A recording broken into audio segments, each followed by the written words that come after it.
দেশজুড়ে হাম ও উপসর্গে আক্রান্তের সংখ্যা বেড়েই চলেছে। কুষ্টিয়ায় গত ২৪ ঘন্টায় আরও ২০ শিশু হাসপাতালে ভর্তি হয়েছে। এ নিয়ে জেলায় হাসপাতালে ভর্তি শিশুর সংখ্যা দাঁড়িয়েছে ১,৬২৫ জনে। এ পর্যন্ত মারা গেছে ১৩ শিশু। বর্তমানে বিভিন্ন হাসপাতালে চিকিৎসাধীন ৮০ জন। চিকিৎসকরা জানান, আক্রান্ত অধিকাংশ শিশু জ্বর, সর্দি, কাশি, শ্বাসকষ্ট ও শরীরে র্যাশের সমস্যায় ভুগছে। অভিভাবকদের অসচেতনতা ও বিভিন্ন এলাকা থেকে মানুষের যাতায়াত বাড়ায় সংক্রমণ ছড়াচ্ছে। পরিস্থিতি মোকাবেলায় জেলার সব হাসপাতালে আইসোলেশন কর্নার চালু রাখা হয়েছে। এদিকে স্বজনদের অভিযোগ, প্রয়োজনীয় সরঞ্জাম বাইরে থেকে কিনতে হচ্ছে এবং চিকিৎসকরা সীমিত সময় রোগী দেখছেন। এদিকে ২৪ ঘন্টায় ময়মনসিংহ মেডিকেল কলেজ হাসপাতালে হাম আইসোলেশন ওয়ার্ডে নতুন ২৫ শিশু ভর্তি হয়েছে। হামের আরো খবর জানাতে সরাসরি যুক্ত হচ্ছেন কুষ্টিয়া প্রতিনিধি মাহমুদুল হাসান।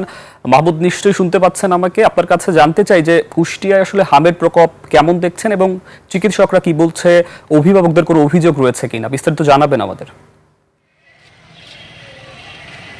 সুকান্ত, আপনি যেমনটি বলছিলেন, সারা দেশে হাম আক্রান্ত যে সকল জেলা আছে তার মধ্যে কিন্তু কুষ্টিয়া অন্যতম।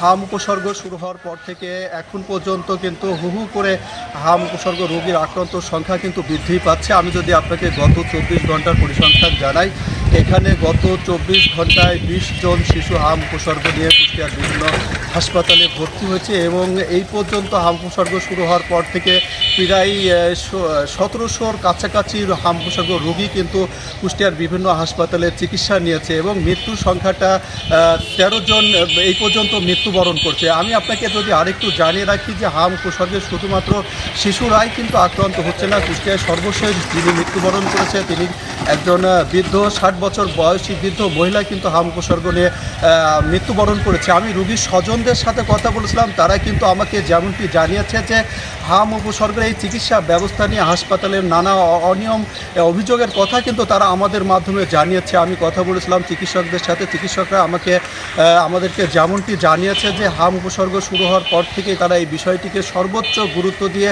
কুষ্টিয়ার প্রতিটি হাসপাতালে আলাদা ওয়ার্ড চালু রেখে সেখানে কিন্তু ডাক্তার এবং নার্সদের সমন্বয়ে চিকিৎসা কার্যক্রম তারা অব্যাহত রেখেছে এবং তাদের যে জনবল তার মধ্য থেকে তারা সর্বোচ্চ চেষ্টা তারা কিন্তু চালিয়ে যাচ্ছে। ডাক্তাররা যে বিষয়টি বারংবার বলছে যে এখানে অভিভাবকদের অসচেতনতার জন্য মূলত হাম উপসর্গ অনেকটা বৃদ্ধি পাচ্ছে। অভিভাবকদের সচেতনতার কথা কিন্তু তারা বারংবার তাগাদা দিচ্ছে এবং তারা বলছে হাম উপসর্গ শুরু হলে যাতে করে বাসায় থেকে অপচিকিৎসা গ্রহণ না করে দ্রুত চিকিৎসকের পরামর্শ গ্রহণ করার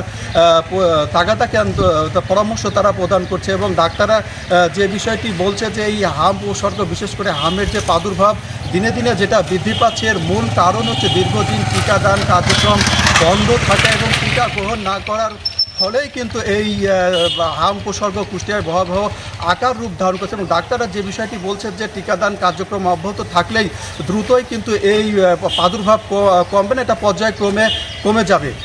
সুকান্ত, কুষ্টিয়া থেকে হাম উপসর্গের সর্বশেষ সংবাদ আমার কাছে